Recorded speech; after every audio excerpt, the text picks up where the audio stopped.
Magandang araw sa inyong lahat. Amateur. Ngayong araw, may halagang tayong kwento tungkol sa tunay na Alfonsian. Tara, panuorin natin. Okay, klase, tumingin lamang sa inyong papel. Huwag kayong tumingin sa katabi niyo. Hoy, pagkopya naman no, kahit ilang numero lang. Sige, bilisan mo. Baka mahuli pa tayo. Ngunit, habang sila ay nagkukopya, may nakamasid pala. Hala, nakita sila ni Angel.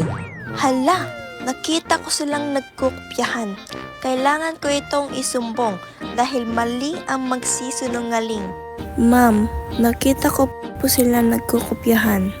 Ano? Kayong dalawa, tumaya kayo ngayon din. Ma'am, nagkamali po kayo. Hindi kami nagkokopyahan. Oo nga po ma'am, hindi talaga kami nagkokopyahan.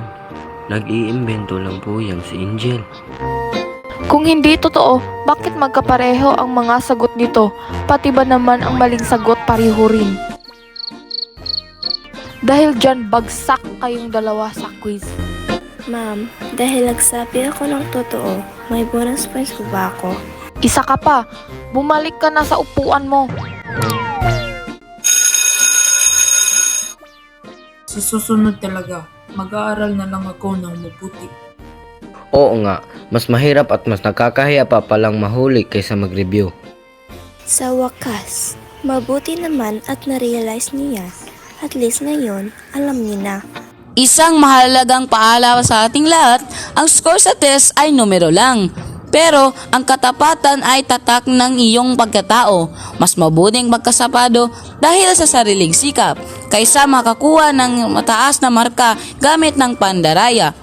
Doon tayo sa tama. Maraming salamat sa panonood at magkita ulit tayo sa susunod. Amateur!